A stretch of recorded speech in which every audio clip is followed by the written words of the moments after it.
Lugard began by saying, I will form a coalition with an ethnic group which will help run the North, and then the North will run Nigeria. He decided he was going to form this alliance with, it became, for him, a matter of an Anglo-Fulani alliance. And in a 1902 memo to the colonial office, he was very specific. If we cannot make this generation perform as we will wish them to, we will train their children, or we will train their children's children. But sometimes, when we talk about how far Nigeria has progressed, I think it would also be fair to talk about how far we could not progress because of the manner in which we came together. There were 3 regions in the country, and there were 3 big political parties. There were other political parties, but we had a very peculiar situation where every region was dominated by a hegemonic ethnic group, and there were so many other smaller ethnic groups fighting for regions of their own. It was the same in every region. It meant that we set out in a very competitive mood. The basis for cooperation was there, but it was not properly applied. No political party could win a majority. So every decision taken in Nigeria, every arrangement made had to be based on a coalition. And the coalition we set out with was very interesting. The North was the hegemonic group. It had a virtual veto over the 2 southern states. A veto in the sense that in terms of size, it was virtually 3 times bigger than the 2 southern regions. And therefore, it meant whoever was going to run Nigeria was going to be linking the North and one of the 2 southern regions. The NCNC and the Action Group, the 2 southern states, could not work together. The NCNC and the NPC, the Northern People's Congress, had reached an agreement by 1958 as to how they would come together. But they could not, properly speaking, form a government until they had discussed how to share Nigeria.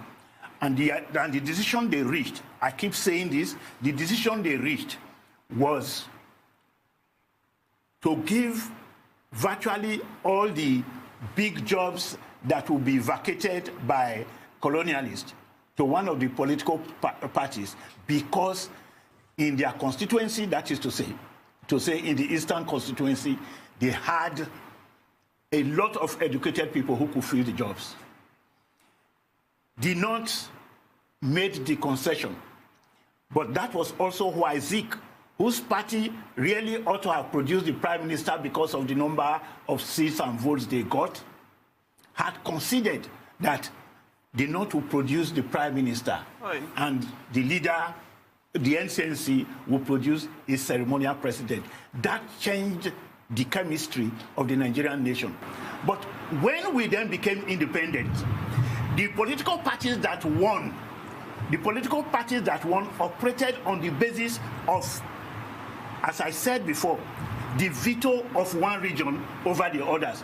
Each time we have tried to make that change, to change that structure, something was done that disrupted the process. We still have a veto holder in the Nigerian political system. Yeah. And that veto holder managed to have enough soldiers to keep a propaganda of arms in place that made it impossible for any changes to take place. Even if you had a conference today, there is bound to be a veto holder input that will change it. How to change it has been the central issue of Nigeria. How do you restructure in the face of a veto holder who would always intervene to make sure that you don't get a change?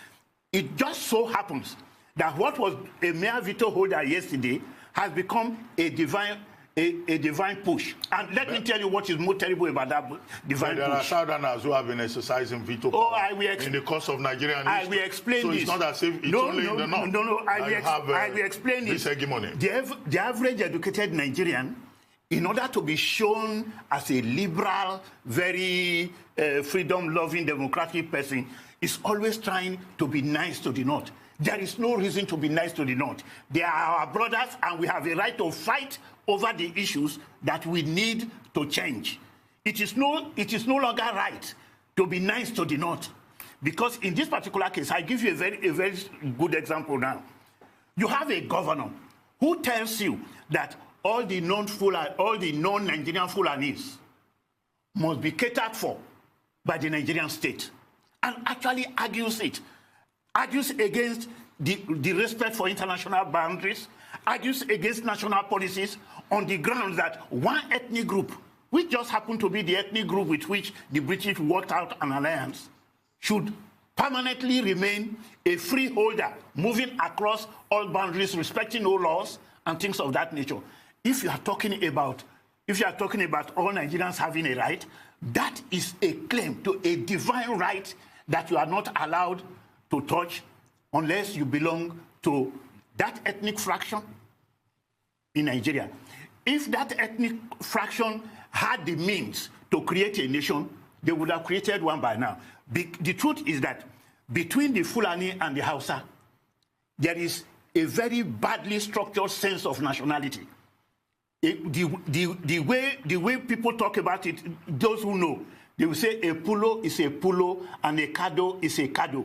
It means that although they speak the same language, they have not managed to create a sense of nationality. And they have imposed that in every other part of Nigeria and in every Nigerian conference and situation. We just don't need, we don't have to be over-liberal. Let us confront the issues. When you allow a small minority to control a majority, as I once said in this station, they can only rule by falsehood and violence. Well, and that is what we are having. I have just one thing to point out properly. Do you know that the Gbagi of Nigeria, the Gwari, they are divided between 6 different states and have never been allowed to come together to form a state, whereas they are contiguous. But I'll tell you something. When you now have a governor, in fact 2 governors, Bauchi and Kebbi, when you now have 2 governors insisting that an ethnic group that does not even belong to Nigeria should be given special rights in Nigeria, and you find that those who are already in Nigeria, like the Gwari and many other ethnic groups, I will come to that, they are not even allowed to come together as an ethnic group. The agitation for state creation and for changing the boundaries of the various states began as early as 1904. The Ilorin people were already demanding to join their kith and kin in the western region. It never happened.